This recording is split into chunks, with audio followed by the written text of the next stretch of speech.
what do we think physiologically is going on that makes mindfulness an appropriate response to, in particular, pain, which is what we were talking about today?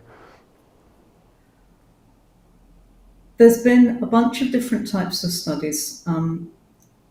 One of the most recent one tried to answer exactly that question. What do we think is happening in the brain? If you teach people to be more mindful, what is it that actually changes? And what the study suggested is that mindfulness helps you, it helps develop, the word they used was decouple the link between nociceptive information coming in from tissues, arriving in the thalamus, and the parts of the cortex that make decisions about what does that information mean. And there seemed to be some suggestion that actually with only quite a small amount of fairly simple practices, fairly quickly you could see a change between the levels of activity in the different parts of the brain and how they related to each other. So, and your method for building up patient numbers, big use of social media, I imagine? Yeah, but also systems and operations. I like things to be really, really organised and get processes in place so it's really easy for patients to book. Because sometimes it's really difficult. I'm on a lot of websites looking around at this and that, and it's like, how do I book? Oh, I have to send them an email. Really? Please don't make me fill in an email to book an appointment. Yeah. I think it's a common theme with pretty much everybody who advises about marketing, isn't it? You've got to take away every obstacle that stands in the way of them actually getting what they're trying to buy. And in our case, that might be a treatment appointment. And I suppose in the middle of the night when you're racked with pain or something, the last thing you want is a lengthy email to write about what you want and still no idea of when your appointment's going to be. You just want to go on the website, put in the minimum details and know that tomorrow at 10 o'clock I'm going to see somebody who will hopefully help me. Yeah. I will mention this because it's slightly controversial, what I'm going to say. But in some of these cases, when you get your fingers deep into the pelvic floor muscles, there are some cases where you just go straight through, the muscle just feels completely wimpy and loose. You go through the different layers, you can feel yourself going through the layers so easily. But in others, there's a weakness, but I get the sense sometimes it's due to almost like a spasticity in the muscle rather than a weakness.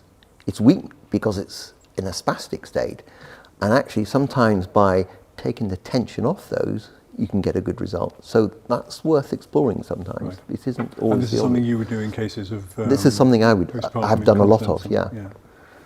Especially when people have been told they need to go and do all these pelvic floor exercises. So it's not always strengthening that's the issue. No. And neurologically, then, what is going on? Is it as simple as thinking the brain has been distracted by something else, which is taking literally your mind off the pain? No. Good. I think very much with mindfulness, what you're looking to do is turn towards, not turn away from. Right. So if we take the principles of acceptance and non-judgment, which tend to sit quite nicely together, with acceptance, you'd start by acknowledging that the pain is here and the pain is there. And at no level are you trying to distract yourself from it. You're acknowledging that it exists and that it's there. Then what you want to try and do is to start to notice, what are you thinking about that?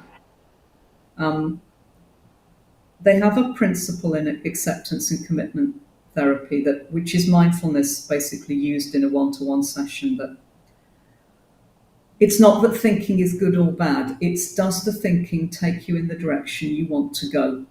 So if your judgment about your pain is that this is bad and I don't like it and I want it to go away, and why me, and why have I got this again?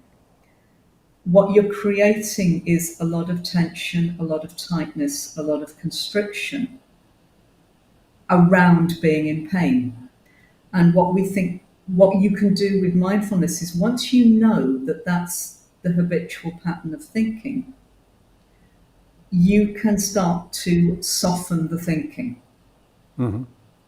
And in its own way, that helps to soften the body. So what should people be charging outside London? What should people be charging then? I think you could easily be going £100 an hour for a first appointment. I'm all for keep incrementally putting it up, Right. and then you don't have to have back to back 15 patients a day to make a reasonable living. It's crazy the amount of skill you have and the knowledge and the ability to spot red flags, the capability of referring people on to get the extra special help that they need. Yes. The fact you can report back to GPs and so on and so forth and send them off to a specific consultant. It's incredible what you can do. That conversation just sparked a memory for me on treating an abdominal pain client. Here's an interesting one. There was a patient rang me up from London. She was an Indian lady, and she just returned from India, where she'd been having some visceral treatment from an expat osteopath. So it was a London-trained osteopath who was out living in India, treating expats. And she complained of this right lower abdominal pain. It had gone on for 18 months, 2 years. And she saw this visceral osteopath, and there was a little bit of progress, but it really wasn't making any fundamental difference. Came back to the UK and saw another local osteopath, and that didn't make a lot of benefit for her. So she rang me up on a whim, I think, really, to be honest, just seeking an alternative view on it, really, I suppose.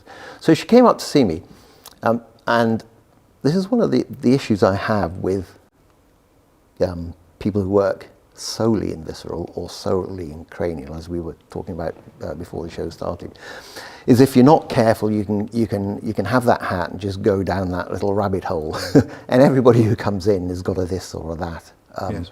and you forget to look outside the box. So this lady came up with a batch of files, and all the treatments that she'd had in India and the investigations and and I examined her, and there was nothing obvious. And I asked if I could do one more examination procedure on her, which was an intimate area, so I had to get her to sign a form and do all that. And basically, I went up into the obturator muscle, and lo and behold, painful as hell, right up towards the edge of the hip. Other side, perfectly fine. So immediately I'm thinking to myself, this is not a visceral problem. This is a hip problem manifesting itself as lower abdominal pain. And sure enough, sent her off for an MRI, and she had a labral tear, which wasn't an obvious one in the sense that she could move around and do things with the hip without inducing the pain, but that's what was causing the pain. Had the surgery, problem gone.